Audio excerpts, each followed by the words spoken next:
Yes, nongeye kuba ikaze muri The Choice Live, nizera ko mumeze neza cyane. 24/7 murabizi ko dukurikirana kuri Sibo TV, tuba turi kandi no ku mbuga nkoranyambaga zacu kuri YouTube. Nizera ko mumeze neza cyane. Umunsi bafitiye umushyitsi asa neza, murimo muramubona neza cyane kabisa, ari en forme. Mbere yuko atubwira style nziza yambaye, ndashaka kumaza kwibutsa ko filime nziza nyarwanda muzireba kuri Zacu TV, ni application udownloading ugashyira muri telefone yawe, ubundi ukazireba za zindi zose, Papa Sava, Bamenya, Seburikoko, City Maid, zose urazihabona. Nizera yuko mugenda mukazishakisha ubundi mugakomeza kuzikurikira kuri Zacu TV. Amadolari 5 yonyine aguhesha uburenganzira bwo kureba izo filime zose ukwezi kose, nta kindi kintu bakubaza. Ni umutaramyi, ni intore, umuhanga, umusore usa neza koko. Burinda habi dukorana ni ujye uvuga ngo ariko subwo koko nanjye ubu twakwicara nako tukaganira. Hari igihe rero umuntu umeze neza akavuga ati uyu muntu koko dukwiye kuba turi kumwe. Ni ibintu byoroshye. Cyusa uraho neza?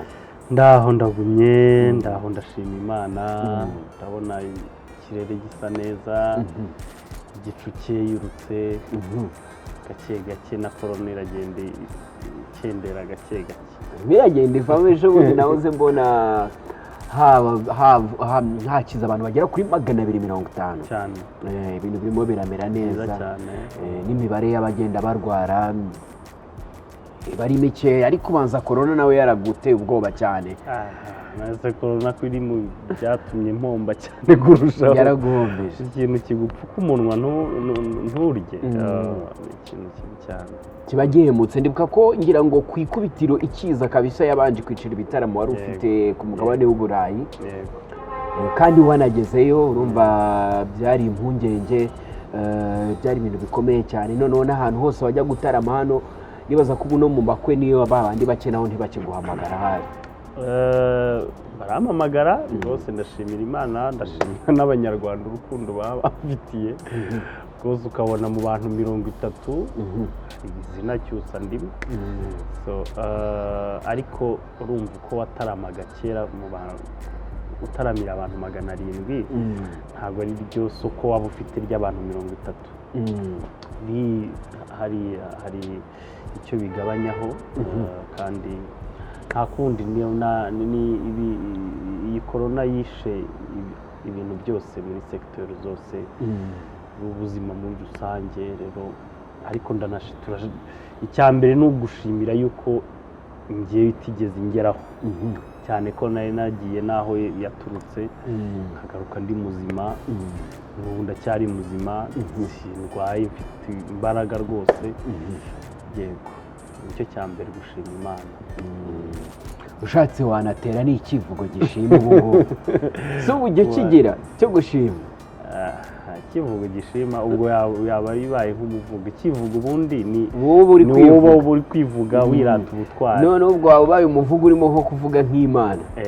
Ariko ntago ndawuhimba, ariko buriya nzawuhimba. Ese ugitekereza nko gukora nk'akaririmbo ka gospel? Yego, ndanabiteganya cyane.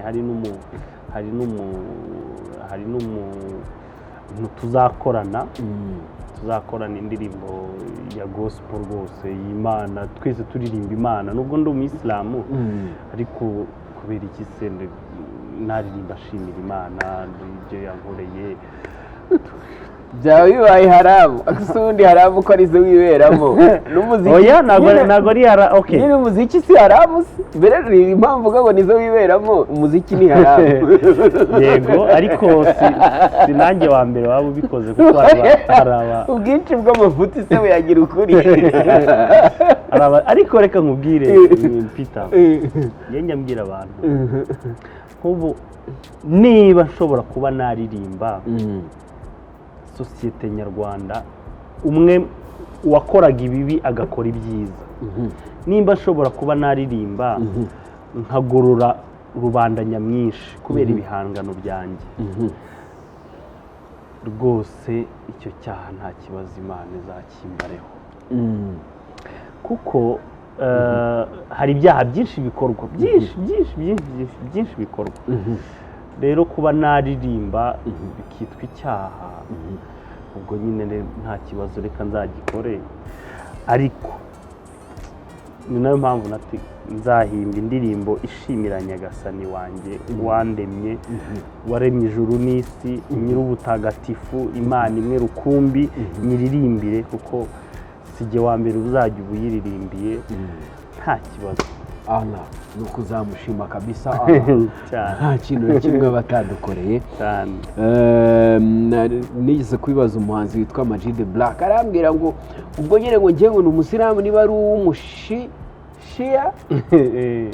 ati ubwo nyine ndi umusilamu w'umushia ko ntemeranya n'abo ngabo, nkaba ndirimba kandi nzi ko kuririmba hari abantu bifasha, kandi gukora neza nabyo biri mu murimo Imana idusaba. Allah gusa wowe usibye no kuba unaririmba nyine ari haramu, ubundi no kuba umusilamu sinzi ukuntu byaje.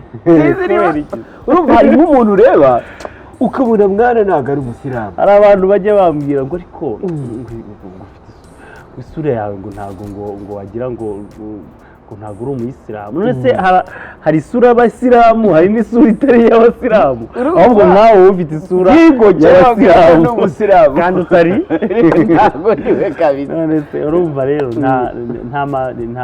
ariko umusaza nawe arabyishe ngo nkawe ngo ufite isura y'abasilamu, wese ubonye imeze gute? reka nkwereke nk'impamvu wowe ufite ubwanwa, sibyo? Ufite ubwanwa bwinshi, ngera dukeya, wowe ufite ubwanwa bwinshi, urumva nyine umuntu ahita avuga ati na mbere y'uko mbuzana ubu bwanwa bwazanye na korona, na mbere y'uko mbuzana bambwiraga ko nsa n'abasilamu. Banavuga bati nanjye hari ukuntu babwira ni Pita, rwose ni Pita, ni igiswahili, bakavuga ati sibaga ngo ni Petero, ubundi baje kurigira Petero inyuma, ubundi ngewe yitwaga Pita. None abantu babivuga bikaba Pita, ndavuga n'ubundi izina ntirikujije. Se cannabis ntibagiye kuyihinga mu Rwanda yitwa cannabis, kandi usanzwe yitwa urumogi.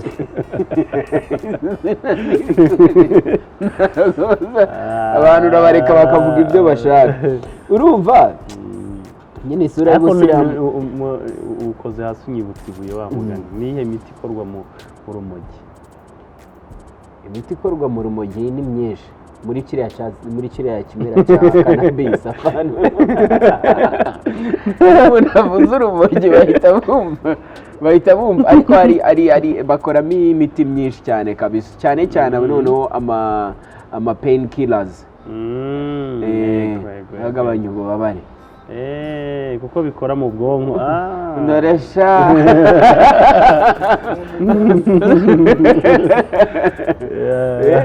urumva hari n'iyindi myinshi, ariko ubwo ngubwo niba nanabesha bari muri komantere bihabwa.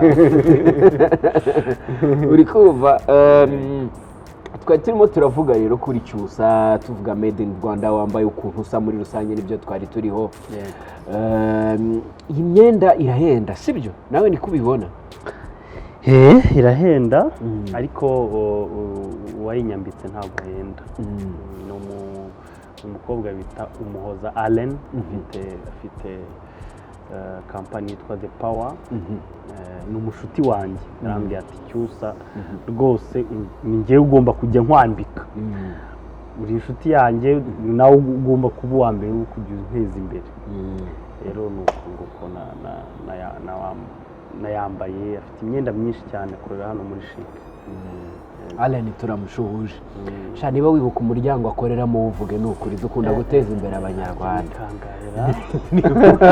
Nawe urangije bamaze Chic, ko akora muri Chic, ko akorera muri Chic. Ndaza kubimubwira byandike muri comment. Aze kubyandika muri comment, ntacyo bitwaye kabisa. Ariko ubwo abantu bajya bamugana, ndabona afite agashati. Afite agashati, ndaguha nimero rwose azajya kwambika, afite imyenda myinshi myiza. Kuri WhatsApp yawe hari abantu benshi bajya bakwandikira ko uri mwiza? Ariko wa mugabo we cyari kuvuga uko ugaragara, ubundi turinjira mu kiganiro neza ngo tuvuge ku ndirimbo yawe umwiza, wa mugani nabyo biranahuye. Ubwiza oya sinshaka kuvuga ko ariyo reality, ahubwo ndavuga babikwandikira. hari ababyandika ariko mba mbona bari kunshinyagurira, kuko ubwiza bw'umugabo ni ikofi. namubwiza ukuri ubwiza bw'umugabo nicyo yambariyeho n'icyo atunze kuri konte n'uko ahagarara n'uko agenda n'uko kuba mwiza ibi nshobora kugenda hano nkikurubeta ibi byose bikavaho ariko iyo ufite ikofi cya cyubahiro cyawe urakigumana ubwiza bw'umugabo ni ikofi ubu rero nta bwiza mfite habe nabwo urakennye ubusura urabona inkize reka aho ndashimira Imana mbona umeze neza iyo uje ahantu nk'ahangaha ugaparika ndashima Imana kwinjira ukavuga uti babahesha bameze neza cyose ndashima Imana icya mbere nkize nzi neza nkize umutima ndakize ku mutima rwose ku mutima ariko wa mugani ubwiza buri na aryo bisa gutera biterwa n'ureba ubu ngubu ugeze nk'imbere ya Shadibu yakwica urabona hari umuntu ndiye firamuzi ugira wa basketball wari umufootballer ko hari undi mutipe ukina basket hano mu Rwanda wita Ndieff ariko banarikuye kuri Ndieff umufootballer uzi ukuntu yasaga igikara cyane kabisa yarongoye Miss France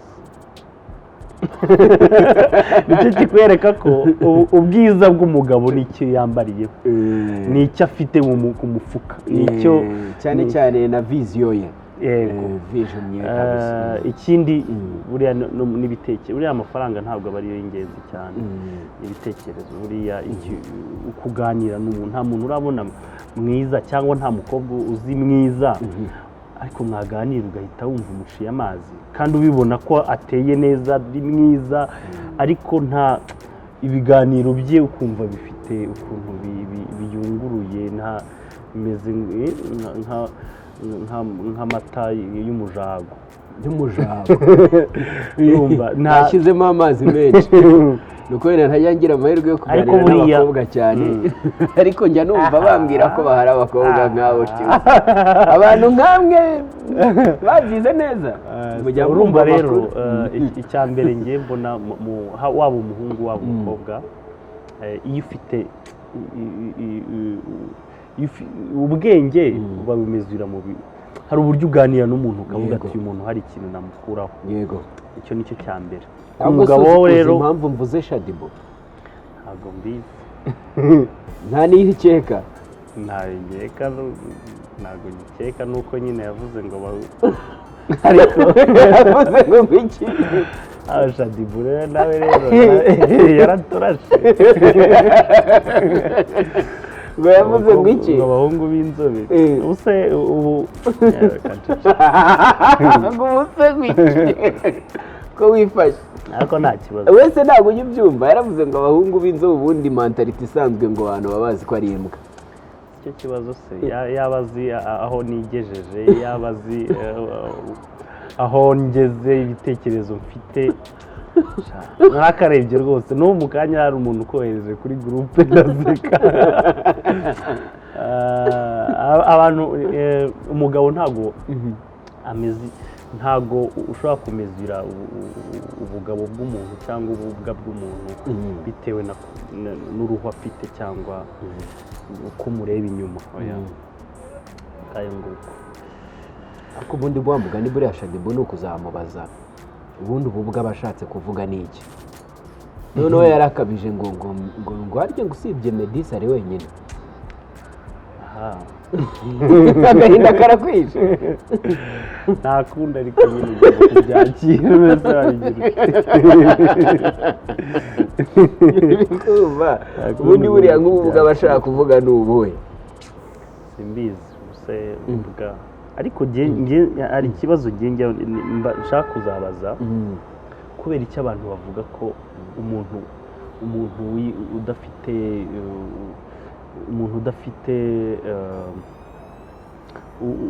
umuntu ukora amabi umuntu utari umugabo nyawe bamugereranya n'inyamaswa yitwa imbwa kandi mu by'ukuri imbwa ni ingabo njyewe nshobora kubidefanda uburyo imbwa ari ingabo imbwa irindi itegura ibisasu, imbwa irinda uraryama ikaguma ikanuye ari ikurinze, imbwa yambara, ntabwo ushobora kuvuga ngo habaho imbwa y'umupolisi, ariko hari ababa bambaye, hari imbwa zambara umwenda w'abapolisi, hari imbwa zijya ku rugamba, imbwa kera wajyaga ku muhigo, zajyaga ku muhigo zikagufasha kuvumbura imbwa iyo upfuye imara ku gituro iminsi 3. kubera iki ikintu kitagenda neza cyose bakigereranya n'imbwa? Kuki batavuze ngo uriya muntu wenda ni inkoko cyangwa se ni cyakora ingurube wenda byashoboka, byo ariko imbwa ni ingabo. None se hari ibyo narigiye kuvuga, urugero nta kibazo isanzure.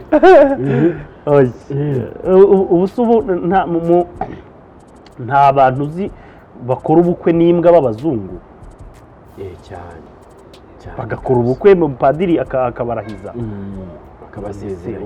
uvuga ute ko imbwa ikumenyera ko umwana wawe yarwaye, ikaza, hari utuntu njya mbona two mu Bushinwa berekana imbwa umwana yarize ikaza ikamukinisha.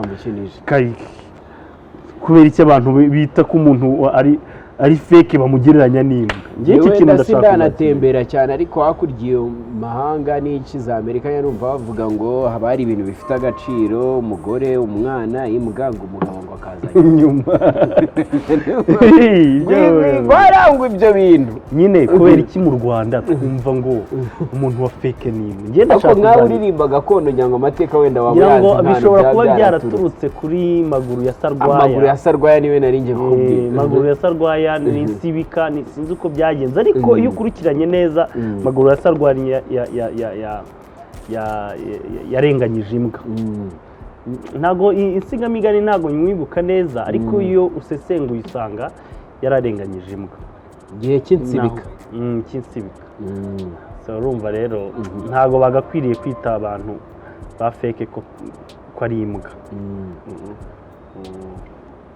bagakwiye kubashakira ikindi kintu. Yes, iracyari The Choice Live, turi kumwe na Cyusa. Rero aherutse gushyira hanze indirimbo nziza cyane yakoranye na Riderman. By'umwihariko iyo ndirimbo ubwanjye mbona ko ari indirimbo navuga ko yagakwiye kuba revolution muri industry, ko nta muntu n'umwe, reka rero kuvuga ngo n'umwe, kuko wabikoze wenda yarabitekerezaga, ariko nta muntu watekerezaga ko Cyusa yakorana na Riderman. Byongeye gakondo cyane. Ni igitekerezo natekereje ndi mu rugo. Hari ahantu ubundi nkunda guhimbira indirimbo buriya mavuza abantu ikibazo bavuga ari iki kibazo cyane, kandi turashaka ko batubwira iyi interview byibura ikatwinjiza mu rugo mo gake. njyewe ubundi n'abanzi b'inshuti zanjye barabizi, nkunda gukora indirimbo zanjye hafi ya zose nzihimbira muri dushe. Rwose muri dushe nari maze gukora indirimbo, inspiration yaraje, ndavuga nti ngiye guhimba uhimbira muri dushe. Se iyo urimo gukaraba nibwo ibitekerezo ukunda kuza, cyangwa iyo ije uhita ujya muri dushe? Oya, iyo ndi gukaraba kenshi cyangwa se ndi ahandi hatari gukaraba, ariko ndi muri ahandi muri utuje muri dushe. Hariya hantu rero hatuma ntekereza cyane. Ndafite indirimbo nyinshi, umwiza niho nayihimbiye, umwitero, izi ndirimbo zanjye nyinshi. Rero utantekereza, ariko ubundi iyi ndirimbo washaka umuntu uhorana nawe ku buryo umuntu abantu batatekerezaga ko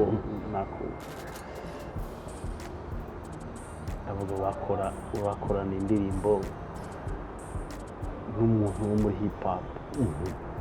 Mbanza no kubyandika muri groupe mbaho yitwa Imfura, ndabibandikira ndabwira ariko murabyumva mute nkoranye indirimbo n'umuntu wa hip hop, bose barabisamira hejuru ati ahubwo gira vuba. Nibwo mpise ngeze igitekerezo cyanjye ku nshuti zanjye Pazo na Bazil umunyamakuru, ni inshuti yanjye cyane, ni inshuti yanjye buriya cyane, aramfasha buriya n'uru rugendo rwa muzika. Ariko Bazil na Pazo bo ndabazi ko bari connected. Ese Bazil muziranye cyane gutera? Bazil tuziranye hose ahubwo. Buriya ni n'umutaramyi, buriya ashobora kukuririmbira indirimbo ntushobora ndabizi ko ari umutaramyi wa cyane. Turaziranye, ni inshuti yanjye kuva kera. Rero ndabibabwira babyakirana yombi, ndambwira ati ahubwo reka tujye kumushaka mu musaza undi. Nawe tubimubwiye rwose yambereye Imfura. Ubundi urabizi iyo ndi mushya mu muziki tugereranyije nawe, ariko ibigwi ni byinshi ugereranyije nawe. afite we amaze imyaka 15 mu muziki, afite ibikombe byinshi, yitwaye neza, ko nanjye sinzi ko nzamara iyo myaka 15 ntago ntawe umenye ejo uko bizagenda, ariko we afite imyaka 15 mu muziki, arubashywe, ndagenda arananduta, n'umupapa afite, ndagenda ndamwegera, anyakirana yombi. Ikintu cya mbere cyanshimishije n'uburyo yarambwiye ati ahubwo ati mbere na mbere nkunda ibihangano byawe. Icyo kintu abahanzi ntabwo tukigira kabisa, uvugisha ukuri, ntabwo tujya appreciatinga bagenzi bacu. Ngo uvuge ndebe nk'akaririmbo ka Philipita mvuge nti Philipita iriya ndirimbo wakoze ni nziza, nka ya yindi wambwiraga kare.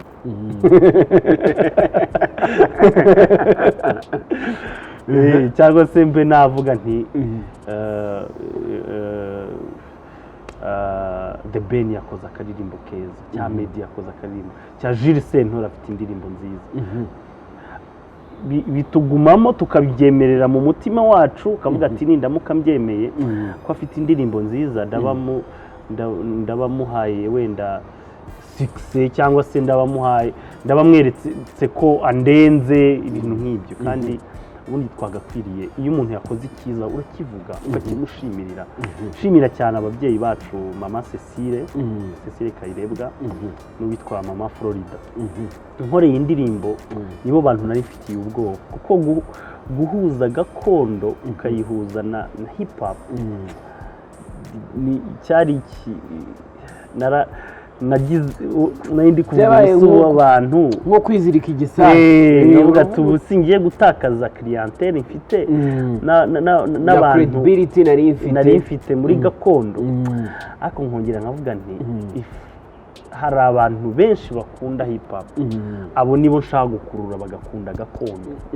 Nkongera nkavuga se abakoze abamama twubaha bakoze uyu muziki, ko bari bazi yuko ari jye uzawusigasira, ubu ntibazabona ko ntangiye gutandukira. Mbanza shyira flyer hanze, bamwe bakajya bambwira ati ariko cyose uratangiye nawe, uyu winjiye muri nk'aba bandi wagumye muri, nabwiye ariko ngiye mu ndeke. Ariko indirimbo imaze kujya hanze, ngishimiye impamvu navuze abo babiri, nibo nka mama Cecile niwe base ya gakondo dufite mu Rwanda. Yakoze n'imbaraga ze zose, tekereza guhera muri za 70 na ukora indirimbo kugeza mu 2020 ni imyaka myinshi cyane, kandi yari igoranye kuko hari abantu bakoraga nta gihembo, navuga ko nta gihembo gifatika babaga bakorera. Rero akavuga ati umwana wanjye ukoze indirimbo nziza, kuko anyita umuhungu. Florida we yarampamagaye. Florida ni umumama, ni mukuru, afite ni umwana wa Rwigemera, bazi Rwigemera wenda muramuzi, yabaye ibwami nk'uko uba mu rugo hariya, azi kuririmba kuri level y'uko na Houston ntago yamugera imbere, ibyo nkubwira ni ukuri. Rimwe uzamusura, uzanjyanayo, nzakujyanayo, aba hano i Nyamirambo. ibyo ni sawa cyane. Afite umuhogo njyewe ninkubwira ubwo mvuze Houston kuko niwe muntu nzi ufite umuvocalist wa mbere naba narigeze numva. Arampamagara ambwira ati mwana wanjye ukoze indirimbo nziza, ndayikunze, wenda hagiyemo umuntu w'uruzungu ariko mwabikoze neza, yinjiyemo neza muri gakondo. Icyo kintu cyarashimishije cyane kuri iyi ndirimbo. Numva abandi niyo batanamfelicita, ariko bo babiri kuko ari bo bantu ufite b'icyitegererezo, byarashimishije cyane. Haribwo twari tugeze he ko twarimo turavuga uburyo watekereje gukorana na Riderman. Rero yaragiye aranyakira neza, turagenda ndanayiririmba, namuririmbiye indirimbo ebyiri, ambwira ati mfashe iyi ngiyi niyo nakwisangamo neza. Tujya kwa Bob mbanza nkora indirimbo, nkora sample ndayimuha Riderman, aragenda nyine ashaka flow yinjiramo, ubundi tujyayo kwa Bob. Ikintu cyantunguwe n'uburyo nari ntegereje ko agiye guhita atangira rapa, numva yinjiye ahogoza. Noneho nkajya numva none se ni Riderman uri guhogoza cyangwa noneho mbaza Bob ibi bintu biri recorded ariko barabwira ati reka araririmba, yageze muri flow ya kabiri ararapa, perfect, kandi yarapye muri gakondo. Sinzi nimba abakora rap, simbizi nimba byakorohera abantu bose kuba warapa muri gakondo kandi utatandukiriye gakondo, ukaguma muri style y'umuvugo. Narabikunze cyane, ndamushimiye cyane Riderman kuko yanyeretse ko ari umuhanga. Kuba muzi ariko ntibabura kuvuga ko n'ubundi wari umushyize igorora, kuko na mbere y'uko abo muraperi ngo yari asanzwe yandika imivugo, byari ibintu bye cyane, kandi ni umuhanzi usanzwe unagaragaza no gufitinga mu njyana izo arizo zose. Ubona ko afite inararibonye ikomeye cyane. Byari ibintu byiza nk'uko wabisobanuye gukorana nawe, ariko ni nk'ikihe kintu ubona wamwigiyeho mu bijyanye n'imibanire yawe n'abandi bahanzi hano mu Rwanda? Cya mbere namwigiyeho, afite uburyo acisha make, ni umuntu udashobora kumva avuga nabi undi muntu. Afite uburyo abivugamo, nimba muri critique akagira ukuntu abivugamo, kandi bitari bibi. Njye nakunze attitude yiwe vraiment, atandukanye n'abandi baraperi, even n'abandi bahanzi na umuntu yabazi, kutishyira hejuru, kutishyira hejuru, kutiyumva, kutumva ko yagezeyo, buriya mbere y'uko nishimira y'uko twakoranye indirimbo, icya mbere nishimira nuko nungutse inshuti, ahise aba inshuti yanjye, turanaturanye Kivugiza. Tuye nawe buriya muri biriya bice kera cyane. Ahatura Riderman ari mu bantu yamvuga ni umusaza, hari ahantu yagiye hatera, hari ahantu kera twabonaga muri Kigali ari kure, none ubu ngubu niho waje kuba hafi bikomeye cyane. So turaturanye rero, yahise aba inshuti yanjye. Icyo kintu nungutse inshuti urenze ibintu byose. Byiza cyane. Indirimbo Umwiza muba mushaka kuvuga ku kintu nk'umuntu wenda utarabasha gusobanukirwa n'amagambo muririmbamo n'impamvu yayo muri rusange, muba mushaka kuvuga iki? no gutaka ubwiza bw'umukobwa, niyo urukundo ndavuga nti umwiza ndagukunda nzakwambika umwishywa. Umwishywa abanyarwanda bawuzi ntabwo ari benshi. Umwishywa wawuzi icyo ari cyo? Kera twaranawufurishaga umwishywa ikigo cy'isabune. uriya se umwishywa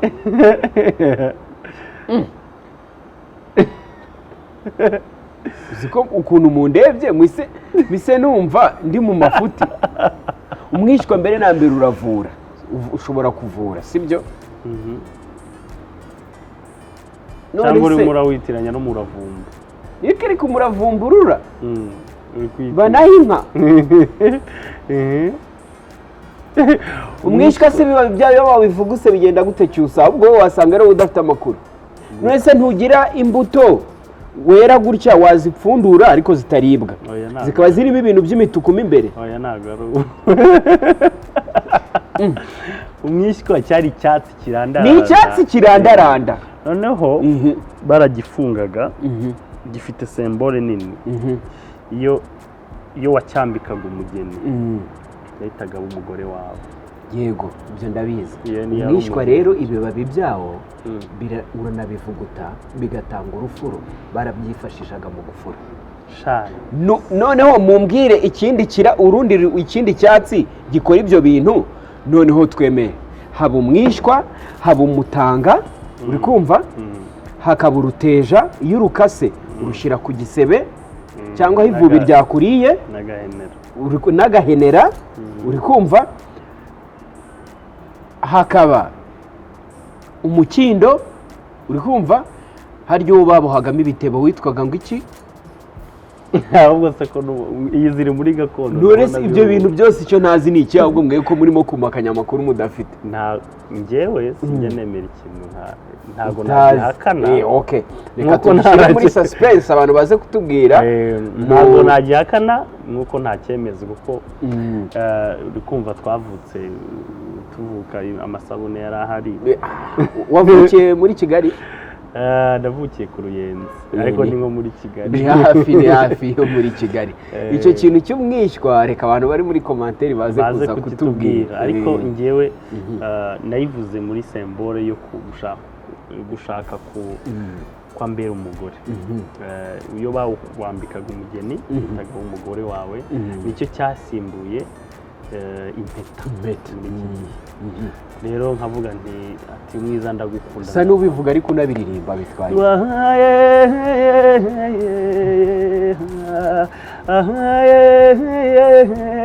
Umwiza ndagukunda nzakwambika umwishywa. Ndavuga umwiza wantoza umubiri, ndavuga amaso y'intambire, mvuga uw'ingendo imwe y'imikurira, mu kabyagajuse nkunganye nde yo nsanze ari ntawe musanga.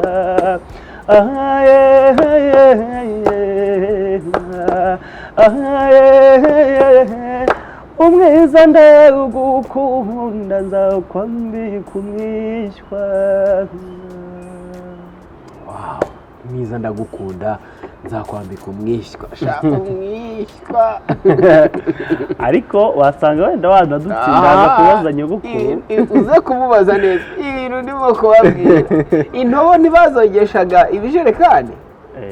Ndaza kuza kubaza. Uze kubaza neza ibyo bintu ndabizi. Ariko nawe ushobora kuba waravukiye mu giturage.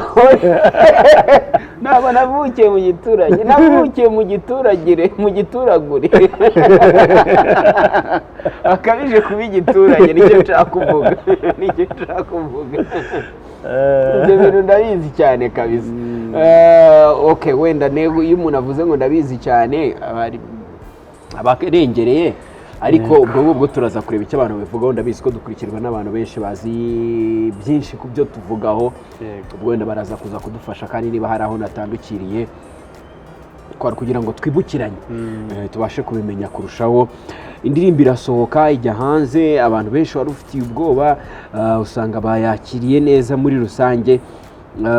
Noneho iyo urebye wa mugani ba bantu basanzwe bakunda hip hop cyangwa ba bantu bakora ibintu biri moderne n'iki, bo bayivugaho iki? Se haba hari umubare byakongereye wabo waje kumva gakondo? Ko abajene benshi muri iki gihe dufite ikibazo cy'uko kumva gakondo bibagora. Yego. Ubona hari abo byongeye ku mubare w'abantu bari basanzwe bakurikira ibihangano byawe bashya? Yego. Na bimeze gute? Cyane. Indirimbo niba wenda ninkubwira umubare kuri wowe urahita wumva ari bakeya, ariko nkanjye kuri gakondo bitewe n'uburyo tutanakurikirwa, nk'ubu simpamya ko hari umuntu wa gakondo ufite abasubscribers bageze ku 100,000 ntawe. Ariko bagira abantu benshi mwana banuze ba Clarisse Karasire bagira abantu benshi. Ariko nawe ni ukubera ko yari yabanje kuba umunyamakuru bikagira ikakura, ariko yahera hasi mpamya ko byari actually umuziki we hari ukuntu wakiriwe bitewe n'indi platform yari asanzwe ari umunyamakuru, ahita yinjira mu muziki akomeza noza biramworohera, ariko guhera hasi ugakuza simpamya ko hari ufite 50,000. Clarisse niwe ufite ngira ngo hari 70,000, ariko twebwe ukora gakondo gusa biragoye. None se ko indirimbo zanyu ngiye ikintu kintungura ko mbona abantu bazikunze? Abantu barazikunda, ariko buriya abazikunda cyane ni abantu batiyentereza cyane ku bintu by'amasocial media. Niyo mpamvu uzasanga nk'indirimbo ya R&B igize miliyoni, ifite miliyoni mu kwezi kumwe, mu gihe twebwe kugira kanguwe nk'urugero Kanjogera ntuyizi? Ndayizi, ikomeye cyane. Yujuje miliyoni ejo bundi, imaze imyaka 6 kuri YouTube. Yitavuza hari ubukwe budataha, kandi reba ukuntu ni nkayo imwe nationale ya gakondo, ariko yujuje miliyoni ejo bundi, imaze imyaka 6 kuri YouTube. So arumva rero abakunda gakondo cyane ni abantu bashobora kuyijyaho, yego, ariko ifite abagukurikirana bo muri baba diaspora. Buriya aba diaspora at least nibo bapfa kugira ngo bazamure views, kuko bo indirimbo zabo zose baba bazicurangira ku ma YouTube. So ngayo nguko noneho at least rero icyo warumbajije cy'abantu bashya mu byumweru 2 nungutse abantu 1000. Urumva nari mfite 10,300, ngubu mfite 11,600. Urumva ni ikintu, kandi mpamya ko ab'igihumbi nabaje kubera iriya ndirimbo no kubikunda no kugira gute. Rero ni ikintu mbona ndi kwishimira uko abanyarwanda bari kongera gukunda ibintu by'iwabo. Aho ngaho rero umuntu ntiyabura no kwibaza muri rusange ko mu binyamakuru abantu benshi babona ko ari best cyane mu bintu biri moderne bigezweho, ariko mba mfitiye ubwoba n'inyota gakondo yacu, kuko nubwo bwose ushobora kumva indirimbo wenda ncuranga mu bitaramo cyangwa ngira gute, inyinshi ari iziri moderne, ariko mba ntekereza gakondo izatera imbere gute, gakondo na gospel bizamera gute, ko ari bo mwimerere wacu. Ese byakwibagirana? Ese twageraho tukabibura burundu? Byagenda gute? Ko ni nkaho twaba tudafite aho tuva. Reka nkubwire rero, dore ni wowe nyine wa mbere kuduteza imbere, ukoze hasi nyibutse ibuye. Ura nimba wowe wowe ni wowe cyane, kuko nutaduteza imbere. Uri umunyamakuru kuri radiyo, uri umudije, ibyo bintu byonyine ukomatanyije ikintu gihatse isi, ukomatanyije ikintu gihatse umuhanzi kuko umuhanzi adafite umunyamakuru adafite umu-DJ yakwitwa iki nta kintu na kimwe yakwitwa rero bose baramutse babaye nkawe bagakunda gakondo mu gihe bari kudija bakajya batwibuka nibura mu ndirimbo 300 ari buplaying hakaba harimo nibura 10 za gakondo simvuga za cyusa za gakondo natwe tuzatera imbere natwe tuzagera aho abandi bageze kuko mpamya ko nizo R&B z'abanyarwanda impamvu ubu ngubu abanyarwanda bose bari kuzikunda ni ukubera ko abanyamakuru n'aba-DJ bashyize hamwe baravuga bati aba ba Rihanna na ba Chris Brown tuzaba tubacuranga nyuma reka tuzamure indirimbo z'umuziki w'abanyarwanda namwe rero twebwe turi abanyarwanda turi n'abagakondo by'u Rwanda muduteze imbere rwose ntako tutagira iyo ubona umuntu yemera akirya akimara agakora video nk'iriya ubona ya gakondo ihenze mu gihe cya corona ntaheruka kwinjiza muri corona sohoye indirimbo 3 zose nzikorera video ubaze miliyoni umuntu aba yatanze kugira ngo abanyarwanda noneho wagera nko ku mu-DJ yifata yita next hari ukuntu umuhanzi nawe arimo imbere biramubabaza cyane birumvikana kabisa no gukomeza gushyiramo imbaraga nyine wa mugani binyemerere ko nibura aho uzajya uburi 10 uzajya nakwifuje no gushyiramo 50 n'ijana ariko abo bantu tuziha nibo dukwiye gufatanya mu rugendo rwo guhinduka hari indirimbo ushyiramo bakagusabira bose reka nkubwize ukuri abantu batora ibyo ubahaye ntibazakubeshya wabyumva rimwe wenda agatangira agakomanda nta ndirimbo uzi ibi gisohoka ari mbi ariko wakomeza uyumva mu matwi yawe ukazageza ukayibyina naho rero nuko nguko bimeze muyibibahaye icyo nzi cyo ariko ku izina ry'Imana abanyarwanda bakunda ibintu byabo Peter abanyarwanda bakunda gakondo yabo pe cyane nuko batayibona muyibahaye rero utangiye kujijinganya gutya ukayimuhata bwa kabiri gatatu aba yatangiye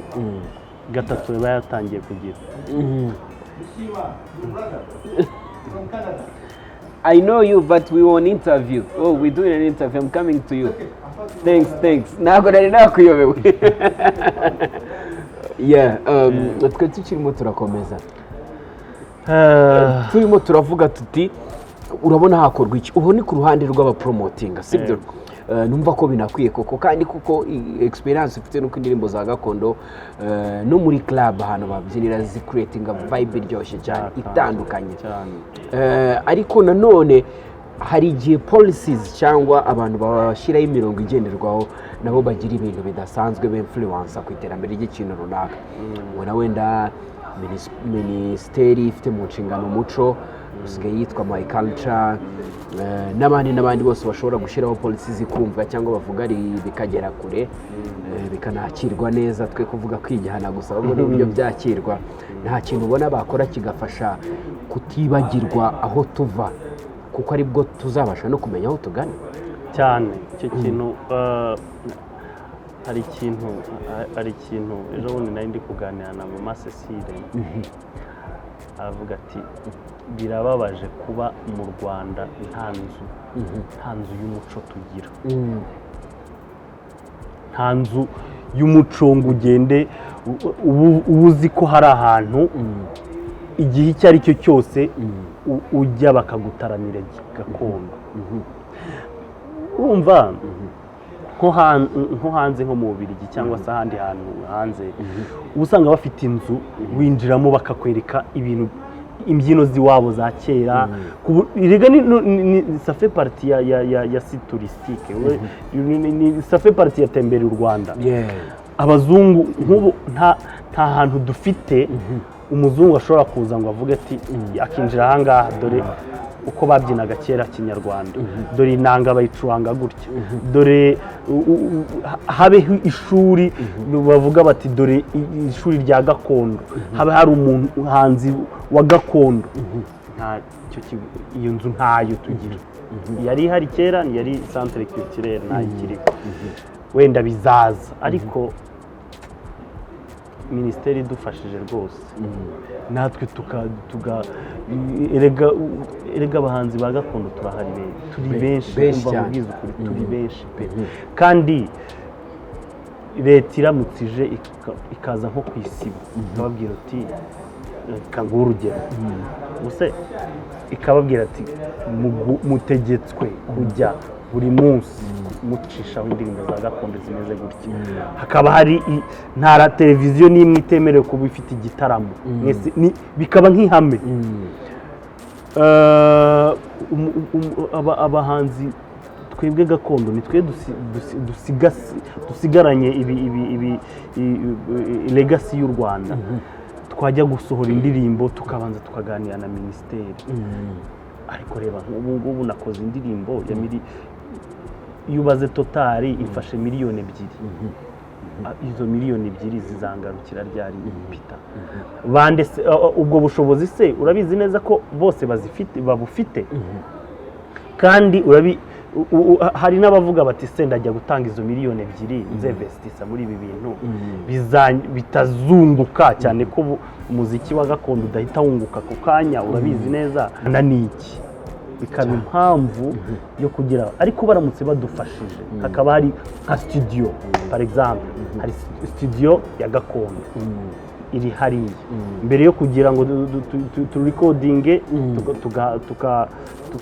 tukandikira minisiteri, ukagenda rwose baba badufashije. Ariko wenda bizagerwaho, dutegereze.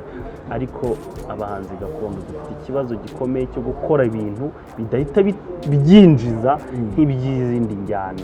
Ugatekereza rero ukavuga ndaspendinga aya mafaranga n'ubundi atazanangarukira, bikaba impamvu nanjye kuba mbikora no kubera ko mbikunda. Birumvikana. Witwa TMC akora masters, yigeze kwandika igitabo gishobora gufasha abanyarwanda. Harimo ibintu bimwe na bimwe bishobora gufasha abanyarwanda kwirinda ibi bintu twirwa tuvuga ngo abantu baririmbye ibishego, bayize ikintu gishyira cyane abahanzi mu kuririmba gakondo. Ngira ngo n'abangaba barimo kwanga ibishego nabo nababwira kujya kugishaka bakagisoma. Yavugagamo ko leta y'u Rwanda ikwiye kwereka impamvu abahanzi bakwiye kuririmba gakondo. Izo mpamvu rero zirimo kubashyigikira no kubereka ko umuziki wa gakondo ucuruza kandi ushyizwe imbere mu gihugu. Ibyo rero babitekerejeho, wa mugani sinajya kuririmba igishego nzi ko abagakondo aribo bahabwa priority. Ntabwo najya kubikora cyusa. Twavuze ibintu byinshi, ngira ngo wenda ntitwanabivuga ngo tubirangize, ariko byari mostly ku ndirimbo wakoranye na Riderman umwiza. Ubu ngubu abantu bayisanga hehe? Imbuga nkoranyambaga ukoresha ahantu hose kugira ngo tugane no ku musozi? Hari bajye kuri YouTube bandike Ibrahim Cyusa, bahita ubona indirimbo zanjye zose, especially iyo umwiza. Bajye Spotify iriyo, bose bajyeho badusapotinge, uyireba akayikunda ayisangize mugenzi we. Kandi icyo mbasaba cyane ni ugukomeza ubupfura, gukunda gakondo no gukunda igihugu cyabo cyababyaye. Urakoze cyane Cyusa. Nawe